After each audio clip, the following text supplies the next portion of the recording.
여러분 안녕하십니까? 계속해서 포항에서 전해드리겠습니다. 경북 동해안 지역은 오늘 대체로 맑고 경주와 포항에 폭염주의보가 내리는 등 무덥겠습니다. 오늘 아침 최저기온은 24도에서 26도의 분포를 보였고 낮 최고기온은 29도에서 32도로 고온의 습도까지 높아 체감더위는 더 높겠습니다. 내일 아침부터 태풍 쏠릭의 영향권에 들면서 많은 비와 함께 강한 바람이 불겠으니 시설물 관리와 안전사고에 유의하시기 바랍니다. 동해상에는 오후부터 구름이 많아지겠고 바다의 물결은 최대 3m로 높게 일겠습니다. 지난해 포항 지진 피해자들이 심각한 후유증에 시달리는 것으로 조사됐습니다. 포항시가 지진 피해 주민들을 대상으로 한 조사에서 10명 중 9명이 지진으로 직접적인 피해를 입었다고 답했습니다. 트라우마 치유센터 설립이 시급해 보입니다. 박상원 기자가 보도합니다.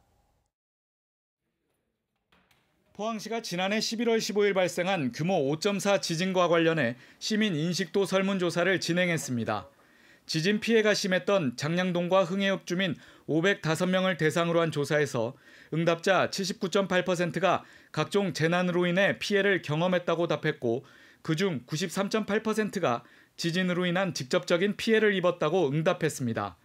지진으로 인한 충격 정도에 대해서는 피해자 98.9%가 정신적 충격을 받은 것으로 나타났습니다.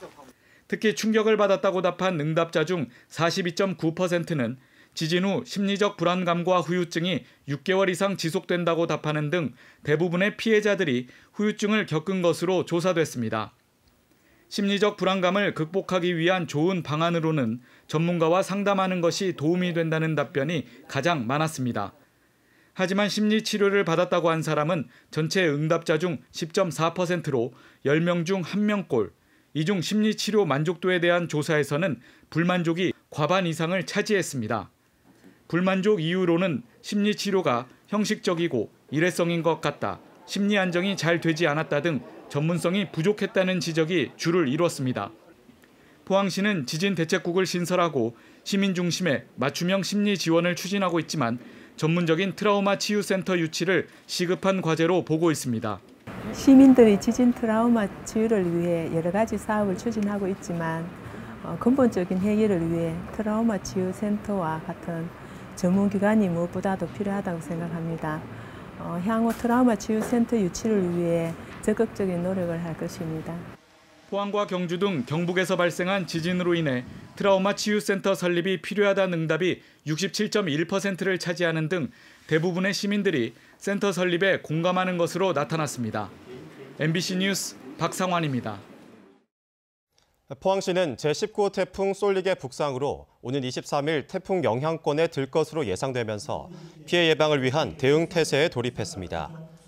포항시는 인명피해가 우려되는 산사태, 급경사지, 하천계곡 등 29개소에 대해 사전 점검에 나섰고 6개 해수욕장의 시설물도 점검해 인명피해가 없도록 할 방침입니다. 특히 침수 우려 지역 펌프장 15개소에 대해 가동 상태를 점검하고 읍면동에는 침수 방지용 양수 장비 307대를 배치했다고 밝혔습니다. 문화재청은 포항보경사 비로자나 불도와 평양송도 병풍 등 조선시대 회화 2점을 보물로 지정했다고 밝혔습니다. 보물 제1996호로 지정된 포항보경사 비로자나 불도는 조선 후기 경상도에서 활동한 3명의 불화승이 왕실의 안녕을 기원하고자 그린 대형 불화로 섬세한 필선과 화려한 문양으로 조선 후기 불화 연구에 귀중한 작품으로 평가받고 있습니다.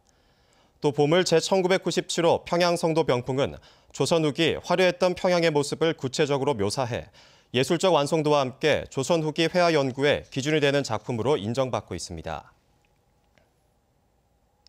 울진경찰서는 의료 자격도 없이 수술에 참여한 혐의로 의료기 판매상 A씨를 입건하고 이를 방조한 울진의료원 정형외과 전문의 B씨를 구속했습니다.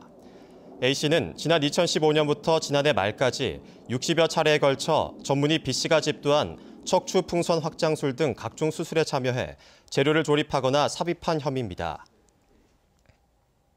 이상으로 포항 MBC 뉴스를 마칩니다. 여러분 고맙습니다.